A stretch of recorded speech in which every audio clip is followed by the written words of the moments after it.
What is up guys, Alex here, otherwise known as Clash with Style, and today we have Weekend Wars number 9. So I really hope you guys enjoyed that triple bill of Weekend Wars.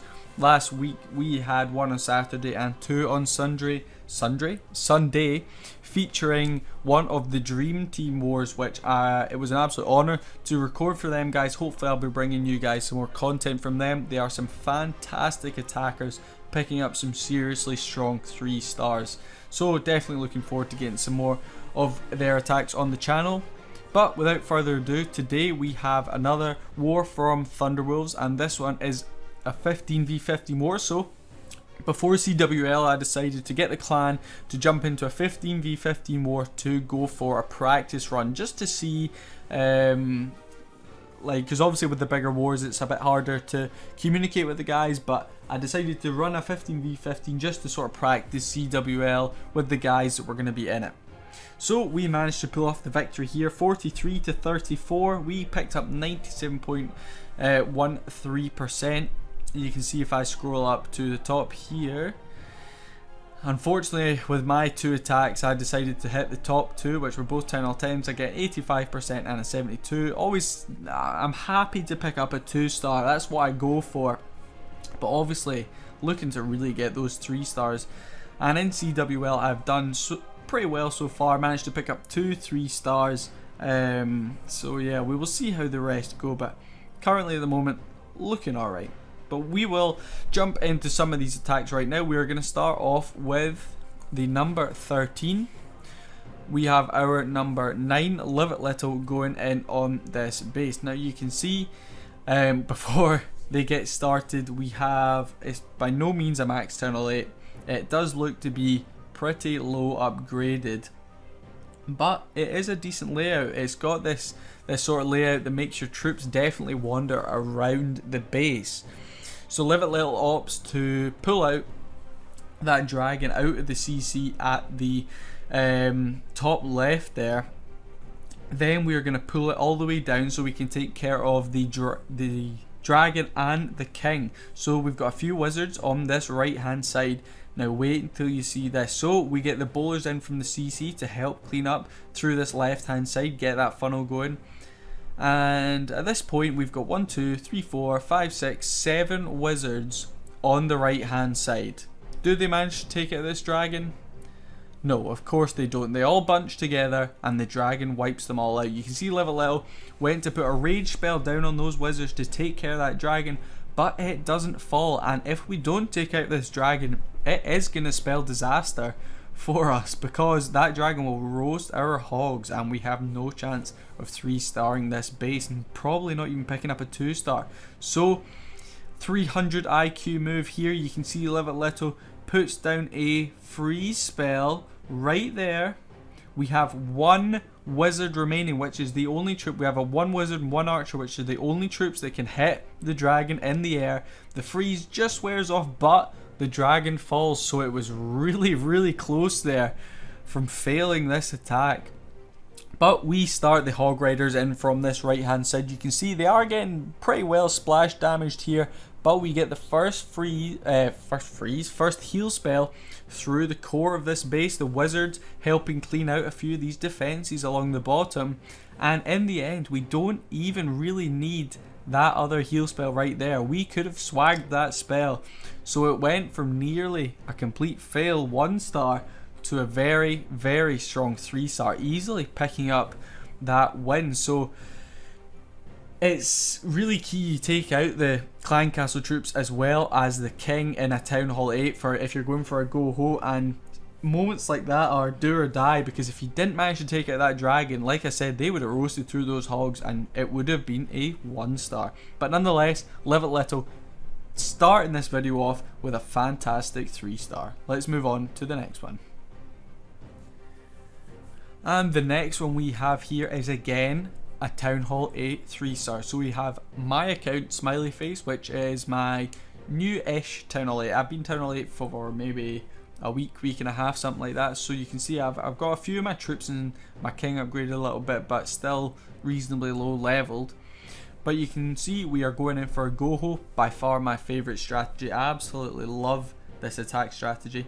So we're starting with some golems to tank. Unfortunately, that archer tower does manage to pick off our wizard that was cleaning up or helping with that funnel down the bottom. We get a decent wall break right in that opens up three sections of the base.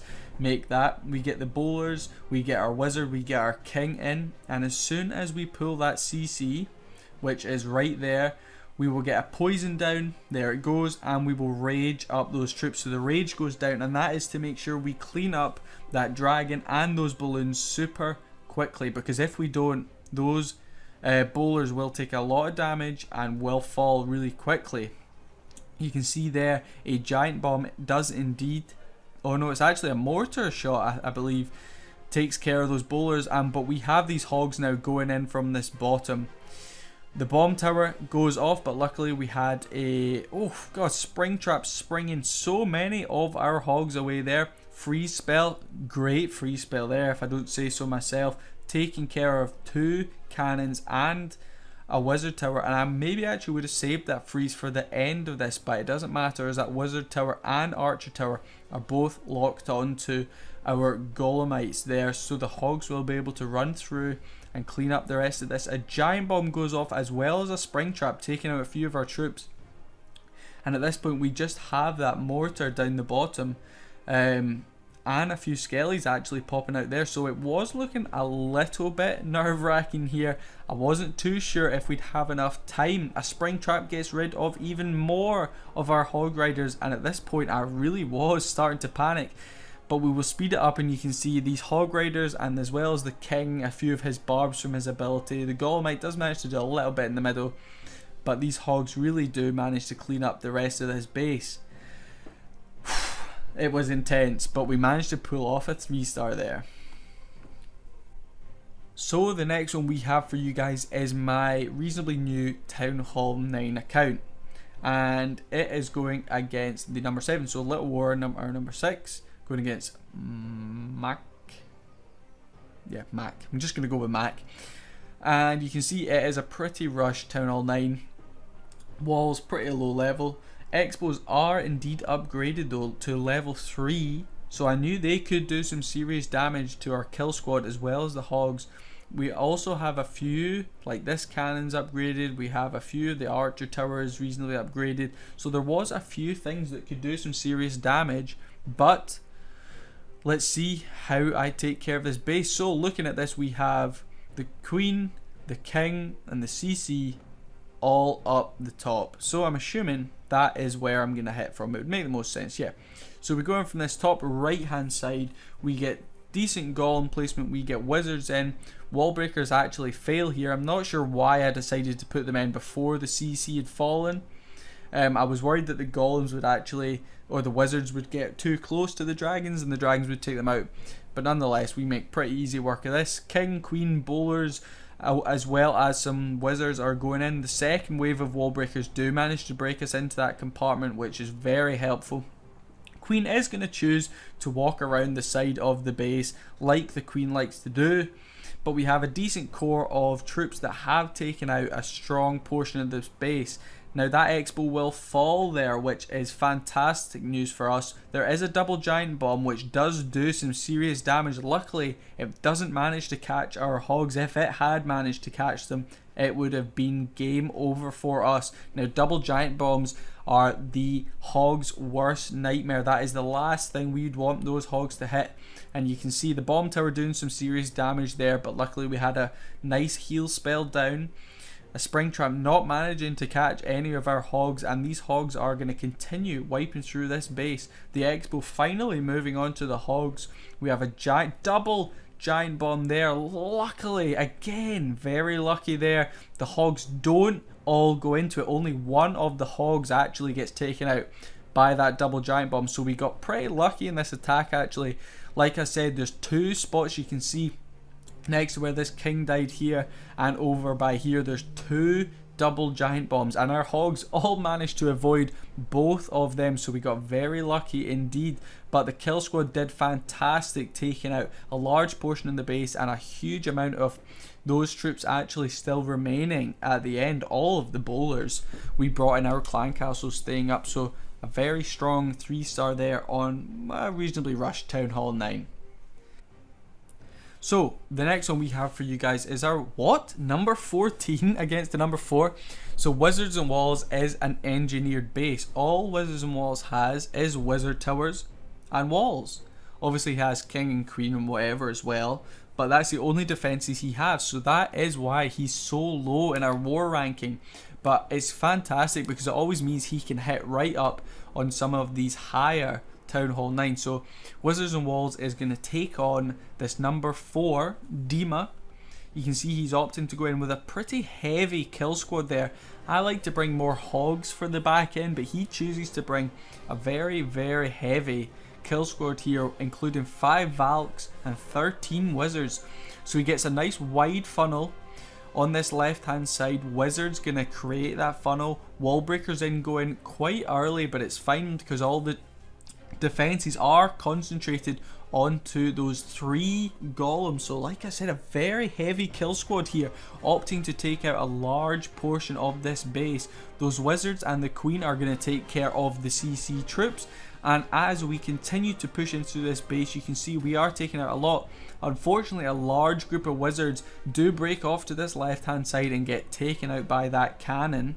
We still have a decent amount of troops in the middle, a few wizards. We have our golem on this right hand side. 2 golems make that, still doing some decent work. He opts to get the hogs in quite early while plenty of the defenses are still targeted onto those golems, and that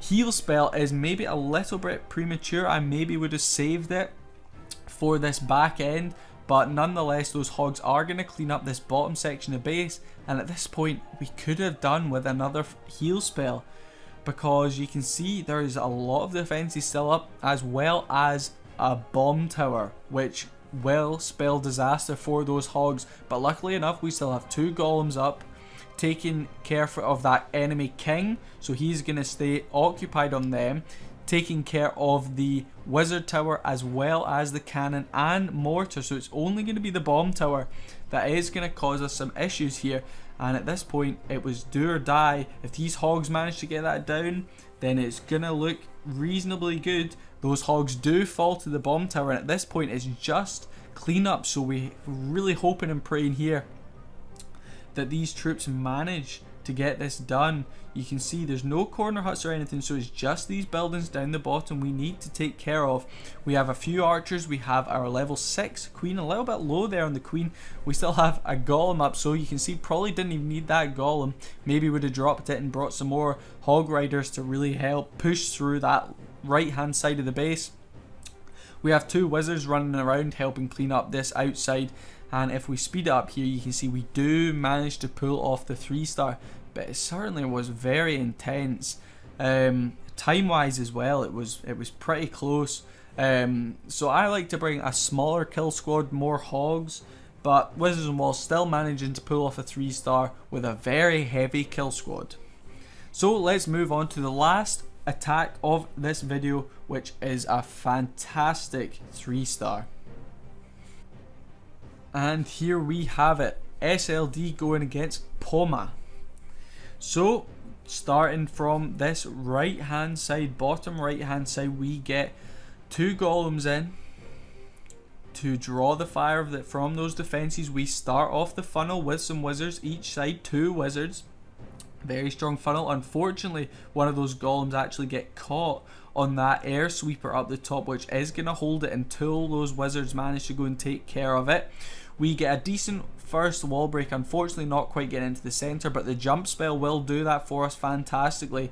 Gets us open into so many compartments there. The golem's going to hopefully tank for us, while those troops are going to go behind and clear out those CC troops as well as the enemy queen. So are we going to do it? Yes. So the CC troops fall. We still have a few wizards up. We have our very decently leveled queen here, nearly max for Town Hall 9. And at this point we have taken out all of this right hand side of this base. So looking pretty good. Unfortunately there is still 3 air defenses up, but the queen has fallen and has one of the air defenses, so we're going to start off taking care of that first air defense up the top. That first lava hound is going to pop right there. That freeze is very early. I would have saved that freeze for right about as soon as that pops. I would save that freeze right there. I would have used it, but never mind. Not Wizards Walls, SLD is going to manage to pull through. There's not going to be too many balloons left, it looks like, but we only have one Archer Tower and one Tesla left, and the Tesla locks on to our king, which is fantastic for these balloons. They will be able to clean through, and at this point it's just a race against the clock to get finished, because as everyone knows, balloons are hella slow and they go so slow, and a lot of the time you could time fail with balloons, but luckily we have the queen down the bottom here going to take care of a lot of these. We have a large group of wizards as well as the king, couple of balloons and a couple of golemites. Giant bomb is going to take out that wizard on the right, but we have so many troops up on this top side that we will easily pick up the 3-star. So a very strong 3-star there against a well upgraded Townhall 9, so well done to SLD. If we just speed this up to take care of that last corner hut, and as it falls, the 3-star is picked up. Now this was a very strong war for us, and it put me in a pretty good mood for CWL, but going unfortunately into the first day of CWL, we did lose. I probably will do a recap video for Thunderwolf CWL as I am covering for Pigs and Blankets, which you guys will have seen this week. We will have, you will have seen, because I'm recording this last week. It'll be for when this video comes out, if that makes sense. So it will be in the future for me, the videos will come out, but it will be in the past for you, the videos have already come out, if that makes any sense at all. But nonetheless, I'm getting sidetracked. I hope you guys enjoyed this video. It was a decent victory for us. Some pretty strong 3-stars there from Townhall 8s and Townhall 9s. So if you did like this video, please leave a like, show some support, as well as leave a comment. Let me know what you guys thought, what your favourite strategy is at both Townhall 8 and Townhall 9. Drop a subscription so you can catch all those future wars, and I will see you guys in the next one. Peace.